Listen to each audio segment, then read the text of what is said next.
कौन कौन से मुख्यमंत्री आए, उत्तर प्रदेश के, मध्य प्रदेश के, हरियाणा के, राजस्थान के तो कई बार आए होंगे मेरे ख्याल,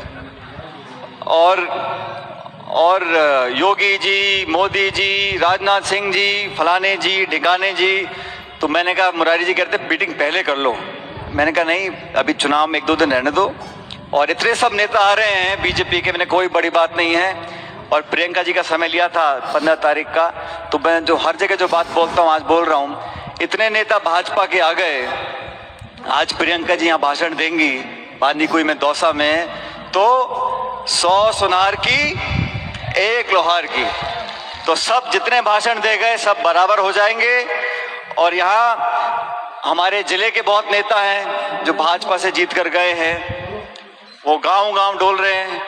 कोई चावल बांट रहा है, कोई पानी पी रहा है, कोई कसम खा रहा है। तो मैं आप लोगों को कहना चाहता हूं कि इस लोकसभा के परिणाम से किसी का कोई मंत्री पद जाने वाला नहीं है। और मैं तो हाथ जोड़ के बोलता हूं, कोई मंत्री पद छोड़ना भी मत।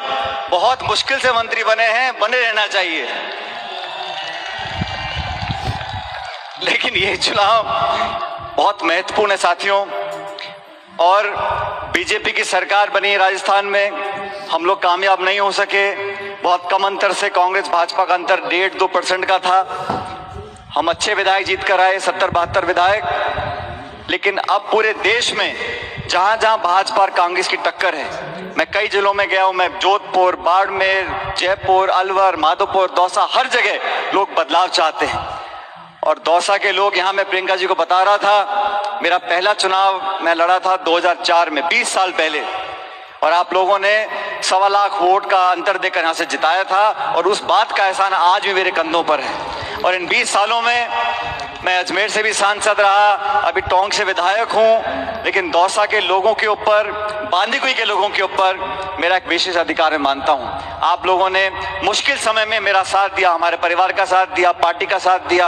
और पायलट साहब के समय से लेके आज तक, जब तक परिसीमन नहीं हुआ था, यहाँ लगातार कांग्रेस पार्टी जीतती रही। मैं आज आप लोगों से निवेदन करने आया हूँ, इस चुनाव में हमें वो ताकत, वो एकता और वो समय याद करना है जब यहाँ कांग्रेस का तिरंगा झंडा लहराता था। दुनिया की कोई ताकत यहाँ के चुनाव लड़ती थी, बड़े बड़े आके लड़ गए चुनाव, लेकिन कांग्रेस पार्टी चुनाव नहीं हारती थी। ये लोकसभा का चुनाव, मुरारी लाल मीणा जी हमारे उम्मीदवार हैं, लेकिन ये चुनाव हम मिलकर सब लड़ रहे हैं। ये हमारा चुनाव है। यहाँ का जो बटन दबेगा उसमें मेरे भी योगदान रहेगा, मेरा भी उसमें आपको हिस्सेदारी दिखेगी।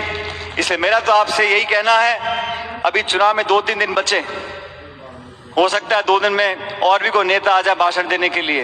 लेकिन आज मैं विशेष रूप से प्रियंका जी का धन्यवाद करना चाहता हूं।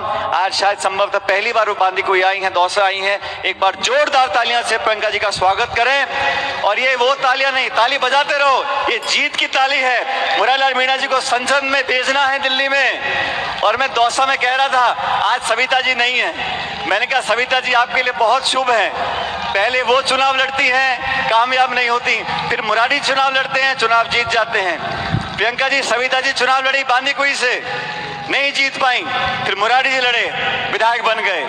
दौसा लोकसभा क्षेत्र में सविता जी को चुनाव लड़ाया 19 में, वो नहीं जीत पाई। अब आपका नंबर आ गया, वो आपका रास्ता साफ करती रहती है जहां जहां वो जाती हैं और आप जीतते रहते हो।